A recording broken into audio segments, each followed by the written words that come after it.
Dito sa Papa Dudut Stories, ikaw ay hindi nag-iisa.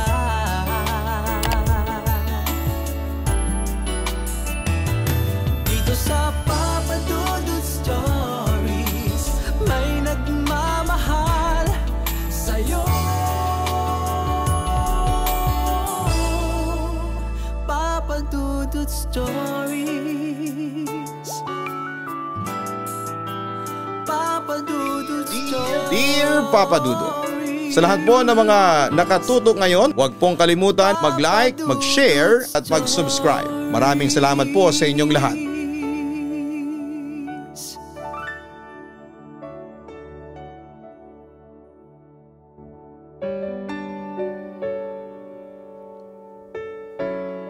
May mga pangyayari sa ating buhay na magpapabago sa ating mga paniniwala. Minsan ito'y negatibo at minsan naman ay positibo. Dumarating ito sa mga hindi inaasahang pagkakataon. Nakadepende na lamang ito sa atin kung ano ang ating gagawin at paano natin ito haharapin. Dear Papa Dudut, isang magandang gabi, magandang araw sa inyo at sa inyong mga tagapakinig. Itago niyo na lamang po ako sa pangalang Dave. 27 years old na tubong Quezon Province. At kasalukuyan ngayong nagtatrabaho dito sa Maynila. Madalas akong makinig sa mga kwento na ini-air ninyo sa inyong programa dahil na rin dito kaya naglakas loob na rin po akong magbahagi ng aking kwento sa inyo. Nagsimula ang lahat noong first year high school ako. Tulad ng mga estudyanteng unang tutungtong sa panibagong yugto ng kanilang buhay matapos ang elementarya, ay excited ako sa mga bagong experience na maaari kong maranasan. Sabi kasi nila high school daw ang pinakamasayang stage ng pag-aaral. Nang mga panahong yon ay hati ang schedule ng mga estudyante. Merong panghapon at meron din naman na pang-umaga. Natapat ako sa panghapon na klase at madalas ay gabi na ang aking pag-uwi. Wala namang kaso sa akin yon dahil malapit lang naman ang school ko noon sa aming bahay. Madalas ko nga lang lakarin ito kapag uwian dahil hindi naman nakainitan. Hindi rin naman nakakatakot maglakad noon kahit gabi na dahil marami din akong nakakasabay na mga kapwa estudyante. Unang araw pa lamang ng aming klase ay marami na akong naririnig mula sa mga seniors namin. Kesyo mag-iingat daw kaming mga first year dahil marami daw kababalaghan sa school na yon. Pinakasikat nga dito yung kwento ng white lady sa comfort room na madalas daw makita at sumapi sa mga estudyante. Iniismiran ko lang ang mga ganong kwento kasi hindi naman ako pala paniwala sa mga ganon. Dahil para sa akin ay mga kwentong barbero lamang ito. Pamilyar na rin naman kasi ako sa ganitong mga kwento dahil halos lahat naman ata ng mga eskwelahan ay may mga panakot na mga istorya. Ika nga is to see is to believe. E since hindi pa naman ako nakakakita ng ganong mga bagay, ay hindi ko ito pinapaniwalaan. Mahilig pa nga akong magbasa ng mga libro na ang genre ay horror. Minsan ay kukupit pa ako niyan sa tindahan ni nanay para lamang makabili ng mga tig sa 10 pisong libro ng mga nakakatakot na kwento sa palengke. Noong hinatid na kami ng aming mga guro sa aming mga room ay doon namin nalaman na katabi ng CR kung saan daw nagpapakita yung white lady sa school ang room namin. Ang sabi nila ilang estudyante na raw ang sinapian noon. Kwento pa nga ng isa sa mga kaibigan ko ay nasapian na daw noon ang pinsan niya. Totoo daw yung sabi ng advisor namin noon na may third eye daw kuno. Pero tulad nga ng sinabi ko, hanggat hindi ko nakikita ng personal, hindi ako maniniwala. Ilang mga kwento na ba ang narinig ko na ganon tapos ay hindi naman pala totoo at panakot lang ng mga matatanda. Pero nagbago ang paniniwala kong yon, Papa Dudut. Ilang buwan pa lamang matapos ng pasukan. November noon, usually ay may break kami ng mga 2 linggo dahil sa selebrasyon ng undas. Pero nang taong yun ay tila iniksian ito dahil November 2 pa lamang ay pinabalik na kami ng eskwelahan. Inis na inis ako noon kasi parang bitin ang bakasyon ko samantalang ang mga kapatid ko ay nag-i-enjoy pa sa kanilang bakasyon.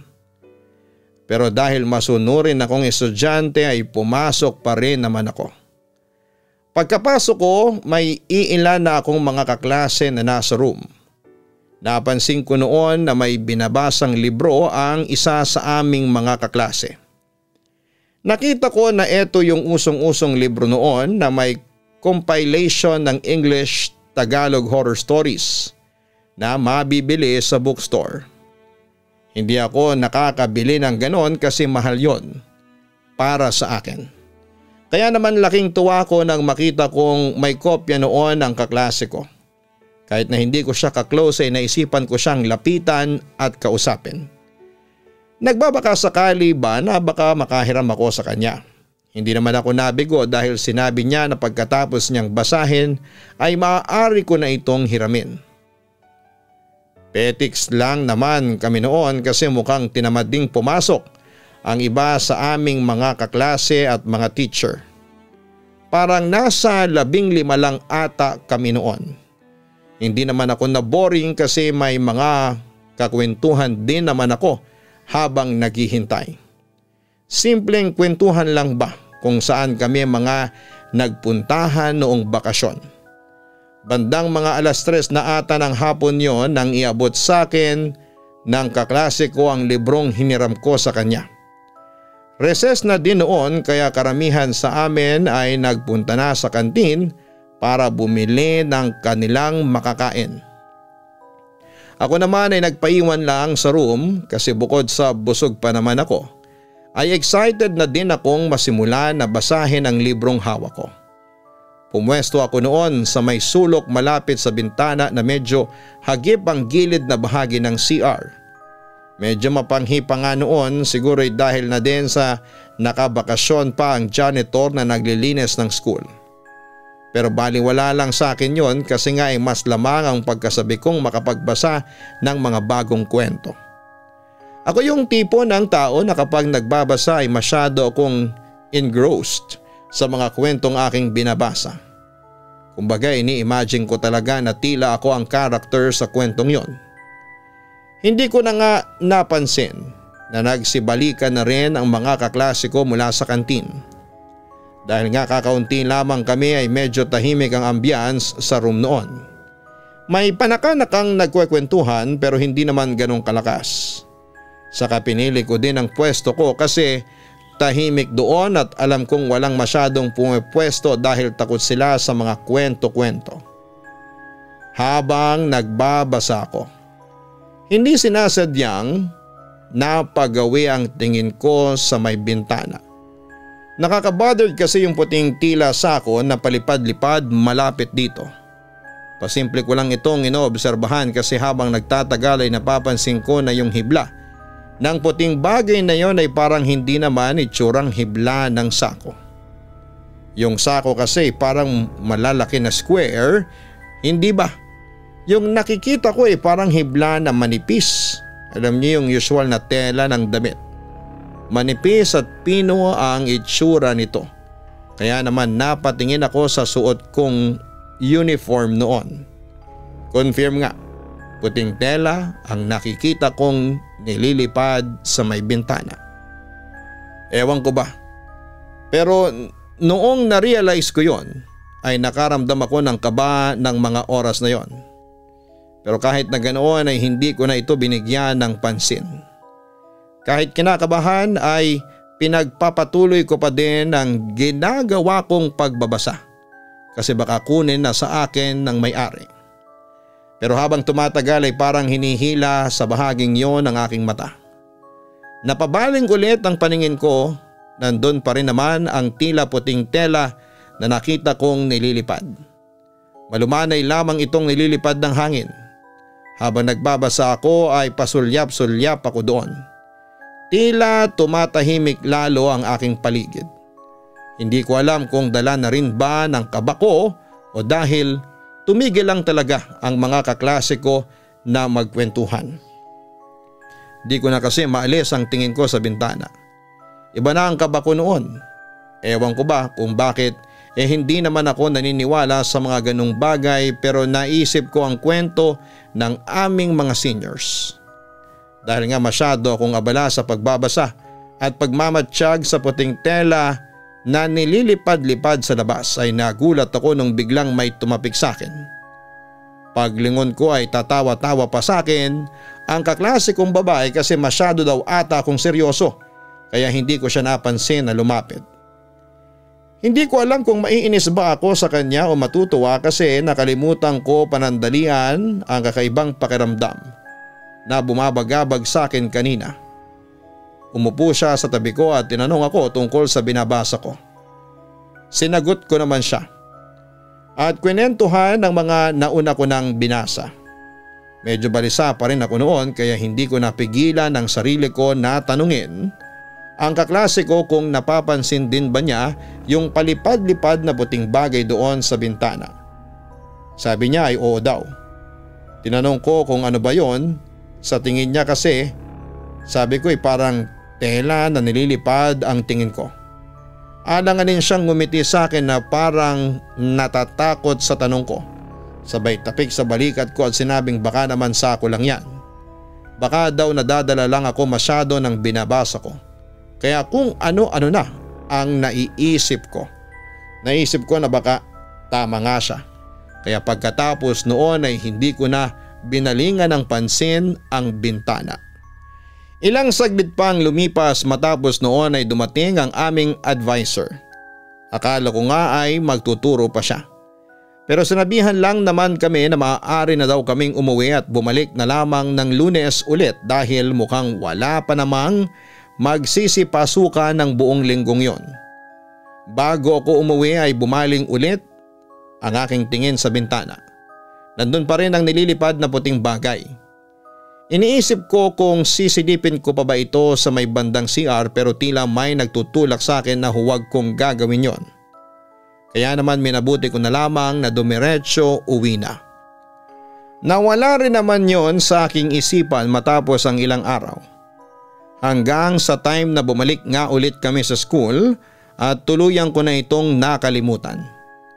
Balik ako sa dating gawin na hindi nakikinig sa mga kwentong kababalaghan ng ibang mga estudyante at kibit balikat lamang sa mga opinyon ng iba.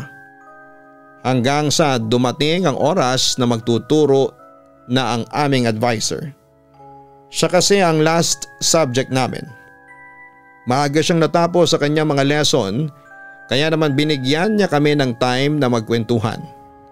Dahil panghapon nga ang schedule ko at November na. Kahit 6:00 pa lamang ng hapon ay madilim na sa labas.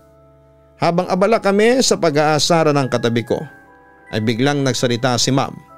May kwento daw pala siya sa amin.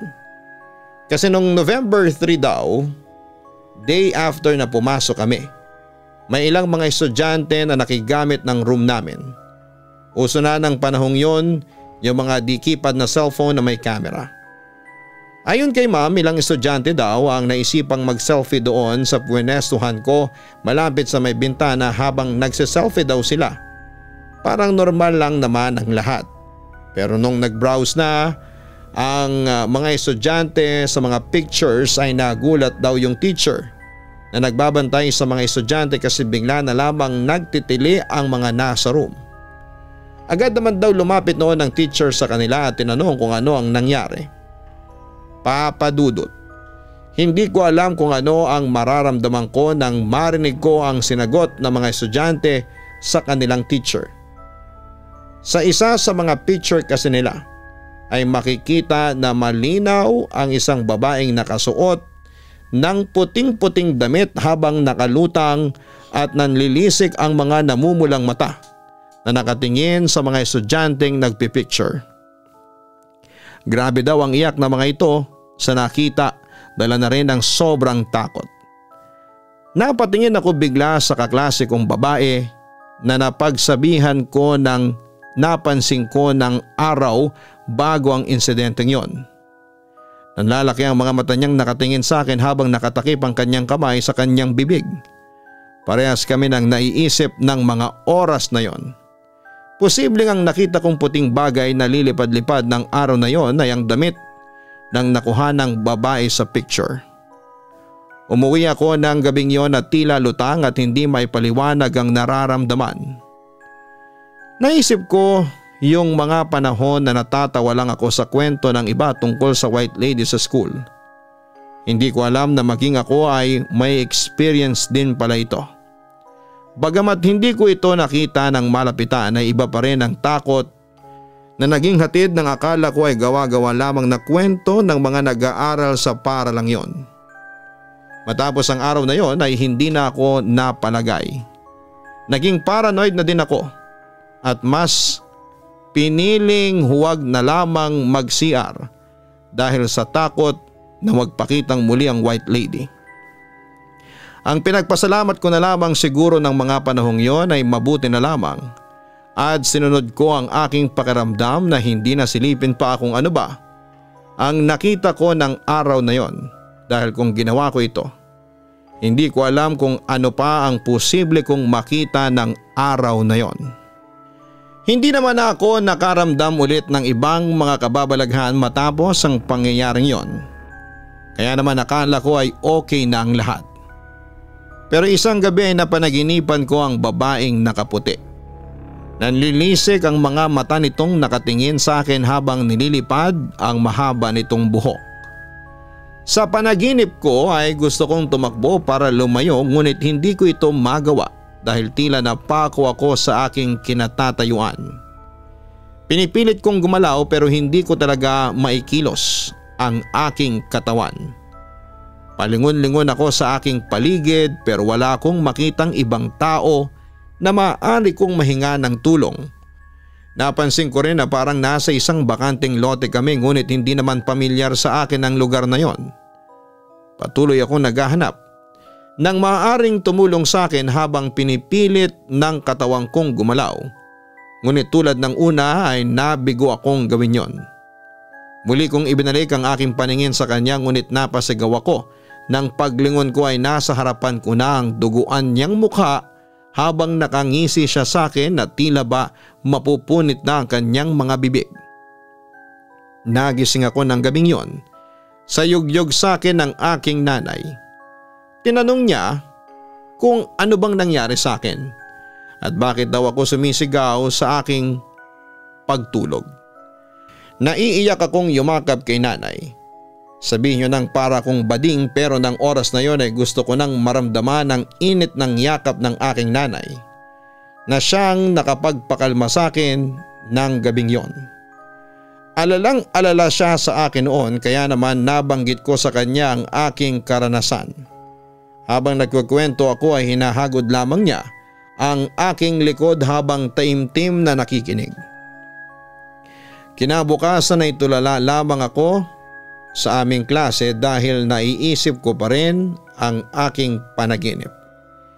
Naisip ko rin na baka dahil sa kakabasa ko ng mga nakakatakot na kwento kaya naglalakbay ang aking diwa sa ganong mga senaryo sa aking pagtulog.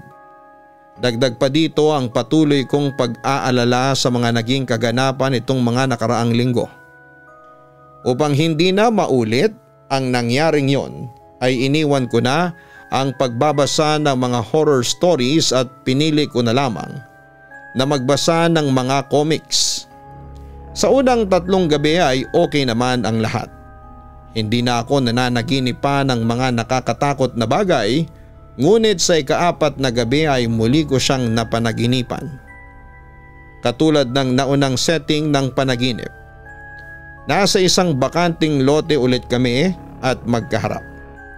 Ngunit sa pagkakataong yun ay tila may minumutawi siyang mga salita na hindi ko naman maintindihan dahil sa malayo ako sa kanya. Kabaligtaran noong una akong napunta sa sitwasyon na yon. Nagawa kong ihakbang ang aking mga paa pero imbes na patakbo palayo ay tila may sariling isip ang aking katawan na lumapit sa kanya. Pinipigilan ko ang aking sarili ngunit patuloy lamang ang paghakbang ng aking paa patungo sa kanya. Natigil lamang ito nang malapit na ako dito. Halos magkadikit na kami. Naiiyak na lamang ako sa takot sa aking panaginip dahil kitang-kita ko talaga ang mukha niya. Naduguan at ang mga ngisi niya ay tila nang uuyam at nagsasabing hindi ako makakaalis sa lugar na yon. Muling bumuka ang kanyang labi at doon nga ay narinig ko na ang kanyang sinasabi. Umalis kayo dito. Umalis kayo dito. Paulit-ulit niya itong binibigkas hanggang sa ngiti niya ay napalitan ng galit na ekspresyon at bigla na lamang akong sinakal. Kahit na alam kong panaginip lamang ito ay ramdam na ramdam ko ang diin ng kanyang mga kamay sa aking leeg. Pinipilit kong tanggalin ang kanyang kamay ngunit hindi ko ito magawa. Nagising na lamang ako mula sa bangungot na yon. Matapos akong makaramdam ng malakas na sampal sa aking mukha. Pagmulat ng aking mga mata ay nakita ko ang aking nanay na umiiyak.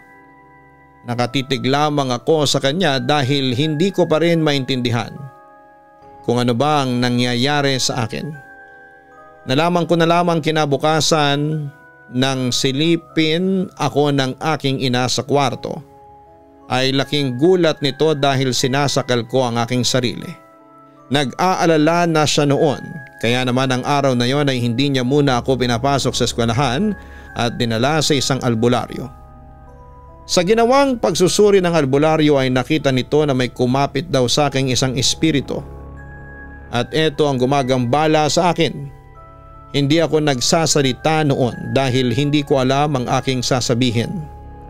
Puno ng takot ang aking sarili ng mga panahon na yon dahil hindi imposible ang sinasabi nito. Maaring sinundan nga ako ng white lady mula sa school. Ayon sa albularyo, upang lumayo sa akin ang kaluluwang ito ay kailangan kong magtirik ng kandila sa lugar kung saan ko ito nararamdaman o nakita. Kaya naman napagdesisyonan namin ni nanay na pumunta sa school kinabukasan at kausapin ang aking advisor upang humingi ng pahintulot na gawin ng payo ng albularyo. Nang pumasok ako sa school kinabukasan ay alalang-alala sa akin ang aking advisor. Hindi lang daw niya sinasabi sa akin pero simula daw nang magbalik kami sa klase ay nakikita na niyang may nakasunod sa akin. Kinilabutan ako sa sinabing ito ng aking guro Papa Dudut. Matagal na pala itong nakasunod sa akin nang hindi ko nalalaman. Bago namin gawin ang ritual na itinuro ng albularyo ay kinuwento sa amin ng aking advisor ang umano'y istorya ng nagpapakitang white lady sa eskwelahan. Noong mga dekada 60 daw ay may isang mayamang mag-asawa na naninirahan malapit sa lugar kung saan nakatayo ang aming paaralan. Mababait daw ang mga ito at walang sino mang kaaway sa kanilang lugar. May anak silang babae na kilalang kilala doon dahil sa hilig nitong magsuot ng puting damit. Tahimik lamang ito at hindi naman palalabas ng bahay. Ngunit gaya ng kanyang mga magulang ay tanyag din ito sa kanyang angking kabaitan.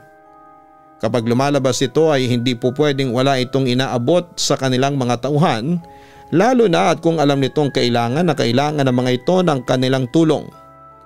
Pero sa kasamaang palad, dahil sa isang hindi inaasahang insidente ay namatay ang kanyang mga magulang. Naging malungkot ang pamumuhay ng naiwang anak ngunit hindi naman ito nakalimutan ang tungkulin niya sa kanyang nasasakupan. Isang araw may lumapit umano ditong mag-asawa. Nakikiusap sa kanya na kung maaari ay ipasok na katulong ang kanilang anak na babae dahil kailangan nila ng dagdag kita. Dahil nga sa mabait ito ay walang pag-aalinlangan niyang tinanggap ang anak ng mga ito. Kaidaran lamang niya ang anak ng mga ito kaya naman tila nakahanap siya ng kaibigan sa katauhan nito. Tila kapatid na nga ang turing niya rito at pinangakuan pa na kanyang pag-aaralin upang Pagdating ng panahon ay umasenso ito at makatulong sa kanyang mga magulang. Ibinigay niya ang lahat ng pangangailangan nito nang walang hinihinging kapalit. Ngunit ang masaya nilang pagsasama ay napalitan ng inggit at galit. Hindi alam ng babae na palihim na palang nagtatanim sa kanya ng galit ng kanyang tinuring na kapatid.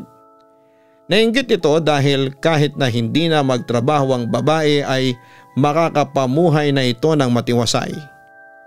Nagpatuloy pa ang akala nila'y masayang samahan hanggang sa nakatapos na ng pag-aaral ang anak ng kanyang tauhan. Nagpahanda siya ng masasarap na pagkain, gayon din ang mga bagay na alam niyang magugustuhan ito. Sa araw na ito ay plano niya itong sorpresahin, ngunit hindi niya alam na siya pala ang masosorpresa. Nang dumating sa kanilang bahay ang anak ng kanyang tauhan ay ibinigay niya ang kanyang regalo dito. Isa sa mga lupain nila na hindi naman nagagamit at bakante pa. Wala pang nakatayo na anumang mga sakahan dito kaya gusto niyang hayaan ang anak ng mga ito na siyang magdesisyon sa gusto niyang ipatayo dito. Kinabukasan napagpasyahan nilang bisitahin ang lupang ibinigay niya dito upang makita at makapagdesisyon ito sa kung ano ang balak niyang gawin sa lupa.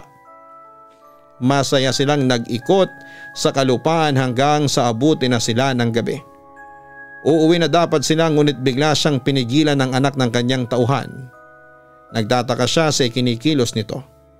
Kaya naman tinanong niya kung may bumabagabag ba dito o kung hindi ba nito nagustuhan ang kanyang regalo. Nakangiti lamang sa kanya ang anak ng kanyang tauhan hanggang sa ang masayang ekspresyon nito ay napalitan ng galit. Natakot siya kaya pinilit niyang kumawala sa pagkakahawak sa kanya ng babae. Ngunit mahigpit siya nitong pinigilan. Galit na galit sa kanya ang babae habang sinasabi na hindi ko kailangan ng lupaing ito. Ang kailangan ko ay ang lahat ng ari-arian mo. Mula sa masukal na bahagi ng kalupaan ay lumabas ang ina at ama ng babae at doon niya napagtanto na magkakasabwat ang mga ito. Naiyak niyang tinanong ang mga ito sa kung ano ba ang nagawa niyang kasalanan dito. Ibinigay naman niya lahat ng pangangailangan nila kaya bakit nila ito ginagawa sa kanya. Pero tulad ng kanilang anak ay nadala ng kagahaman ng mag-asawa at sinamantala ang kabaitan niya. Maring sinabi ng mga ito na simula nang mawala ang kanyang mga magulang ay plinano na nila ang gagawin sa kanya. Kukuhanin ng kanyang tiwala at hindi maglalaon ay pipilitin siyang ipasa sa kanilang anak ang kanyang mga minanang ari-arian mula sa kanyang mga yumaong magulang. Nahiling siyang tumanggi sa kagustuhan ng mga ito kaya naman galit na galit siyang binugbog ng mga ito. Nang hinang-hina na siya ay pinilit nila na papirmahin siya. At nang makuha ng mga ito ang gusto sa kanya ay sinakal siya ng taong tinuturing niyang kaibigan at kapatid hanggang sa siya'y malagutan ng hininga. Upang hindi makita ng ibang trabahador ang kanyang bangkay ay nilibing nila ito mismo sa lugar na yon. Hindi naman nagtaka ang ibang mga tauhan sa kanilang lupain dahil na rin alam nilang mahal na mahal at tinuturing na kapatid na ng kanilang amo ang anak ng kanilang kasamahan. Kaya naman nang ipaalam ng mga ito na siya na ang mamamahala dahil nagpunta na sa ibang bansa upang doon magsimula ng panibagong buhay ang kanilang amo, ay hindi na ito pinagtakhan pa. Hanggang ang lupa kung saan umano nakalibing ang babae ay pinagtayuan ng establishmento kinalaunan na ngayon nga ay ang kanilang paaralan. Ayon sa aking advisor ay hindi matahimik ang kaluluwa ng babaeng ito, kaya daw pulang-pulang mga mata nito ay dahil na din sa ginawang pagsakal sa kanya ng tauhan nito. Ilang beses na daw na pinablisan ang paaralan ngunit hindi pa rin umaalis ang kaluluwa nito. Marahil sa tindi ng galit niya ay hindi ito matahimik. Ilang kaso na rin ang katulad ng nangyayari sa akin ang naganap sa paaralang yon. Kaya napagpasyahan na lamang ng gobyerno na ilipat ang pinagtayuan ng paaralan upang maiwasan na ang ganito pang mga insidente. Nang marinig ko ang kwentong yon ay hindi ko alam kung maniniwala ba ako sa kanila o hindi. Hindi ko rin kasi masabi kung totoo ba yon talaga ang dahilan kung bakit nga ba may nagpaparamdam doon na white lady o isa lamang itong haka-haka na naimbento sa paglipas ng panahon. Basta ang alam ko lang, Papa Dudut, ay gusto ko nang matapos ang ginagawa nitong panggagambala sa akin. Hindi ko na kaya ang ginagawa nito at baka masiraan ako ng bait. Ito ang mga naiisip ko ng panahong yon. Kaya naman tulad ng payo sa amin ng albularyo ay ginawa namin ang ritual ng pagtitirik ng kandila at pagdarasal na rin upang tantanan na ako nito. Hindi ko alam kung gagana ba ang pinagawa sa amin ng albularyo, pero umasa ako ng mga oras na yon na sana'y umepekto ito upang bumalik na ang aking tahimik na buhay. Matapos ang araw na yon ay hindi naman ako ginambala ng White Lady, pero may panaka-naka pa din akong balita na naririnig ukol sa kanya. Nandyan yung may sinapian siya at may pinapakitaan din minsan, pero hindi ko na lang ito inintindi at baka kapag pinansin ko na naman ito ay bumalik na naman sa akin ang atensyon niya. Iniwasan ko na rin ang pagbabasa ng mga horror stories matapos noon, kasi baka mamaya hindi na lang basta White Lady ang ma-attract ko. Napapaisip din ako noon kung totoo nga ang ikinuwento sa akin ng aking advisor. Ay nakakaawa din pala ang kwento niya. Dito ko napatunayan na hindi lahat ng kabaitan ay susuklian din ng kabutihan. Minsan dala na rin ng mga negatibong emosyon na ating nararamdaman ay nakagagawa tayo ng mga bagay na makakasakit na sa iba. At kung talagang totoo nga ang kanyang istorya, hanggang ngayon ay hindi pa rin nakikita ang kanyang bangkay. May ilang parte pa din kasi ng school ang nananatiling bakante. Sabi ng iba may plano pa daw kasing ipatayo doon ang gobyerno at maaring madamay din ang school namin. Kaya naman nagpagawa na ang gobyerno ng ibang building na aming lilipatan sa mga susunod na buwan. Noong nangyari sa akin ito, iniisip ko na lumipat ng ibang school kaso'y masyado namang abala dahil bukod sa malayo na ang ibang paaralan sa amin ay panibagong pakikisama na naman ang gagawin ko. Total naman ay lilipat na rin kami ng building next year. Ayon sa usap-usapan, isa pa ay malapit na rin namang kaming magtapos sa school year at malilipat na ako sa ibang annex kaya okay na rin. Nang nakalipat na nga kami, Papa Dudut, ay nabalitaan ko na lamang matapos ang ilang buwan na giniba na ang dati naming building. Kasalukuyan na akong nasa second year nang mangyari yon. Pero naririnig ko pa rin noon na bago daw ito gibain ay may mga naririnig pa rin ang ilan sa mga residente doon na tila pag-iyak. Minsan pa nga daw ay may nakikita silang tila naglalakad sa vicinity ng school. Ang mga trabahador naman daw na gumawa doon ay may nakikita minsan na nakaupong babaeng nakaputi sa ilang classroom na hindi pa nagigiba. Sa kasalukuyan ay naging terminal na ng tricycle ang dati naming paaralan. At sa awa naman ng Diyos ay hindi na nagpaparamdam doon ang White Lady. Usap-usapan na baka habang ginagawang terminal ang lugar na yon ay nahukay na ang kanyang bangkay kaya naman tuluyan na siyang natahimik. Hanggang ngayon, Papa Dudut, ay kinikilabutan pa rin ako tuwing naaalala ko ang nangyaring yon sa akin. Ayaw ko na ulit mangyari ang ganong nakakatakot na experience. Sa totoo lang, nitong nakaraang taon na lang ulit ako bumalik sa pakikinig at pagbabasa ng mga kwentong nakakatakot dahil na-trauma ako sa pangyayaring yon. Talagang nabago nito ang aking pananaw at simula nga noon ay naging malawak na ang aking isip sa ganong mga bagay. Hindi naman pala dahil sa hindi mo nakikita ang ibang nilalang o bagay ay hindi na sila totoo. Hindi natin sila dapat gawing katatawanan dahil hindi natin alam kung ano ang maaari nilang gawin kapag naggalit sila sa atin. Hanggang dito na lamang ang aking liham, Papa Dudut. Maraming salamat sa inyong pakikinig. Lubos na gumagalang, Dave. Ang mga bagay na hindi po natin nakikita ay hindi nangangahulugan na walang katotohanan. At hindi lahat ng ating nakikita ay maaaring totoo base sa ating nais paniwalaan. Walang masama na minsan ay maging bukas ang ating isipan sa mga bagay na akala natin ay imposible. Dahil minsan dito pa tayo natututo ng mas mahahalagang kaalaman sa buhay. Huwag kalimutan na mag-like, mag-share at mag-subscribe.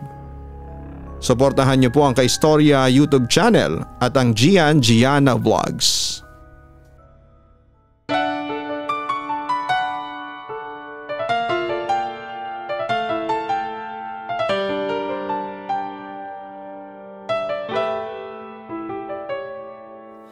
Ang buhay ay mahiwaga, laging may lungkot at saya. Sa Papa Dudut Stories, laging may karamay ka.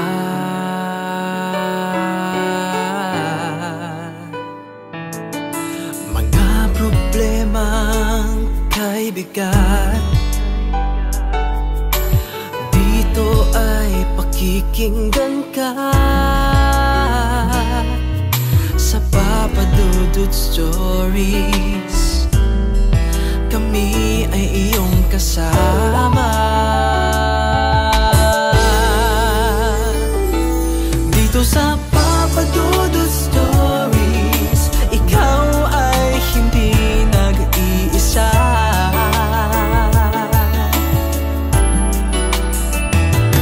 Dito sa Papa Dudut Stories, may nagmamahal sa'yo.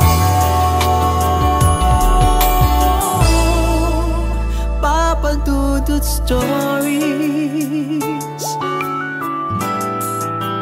Papa Dudut Stories,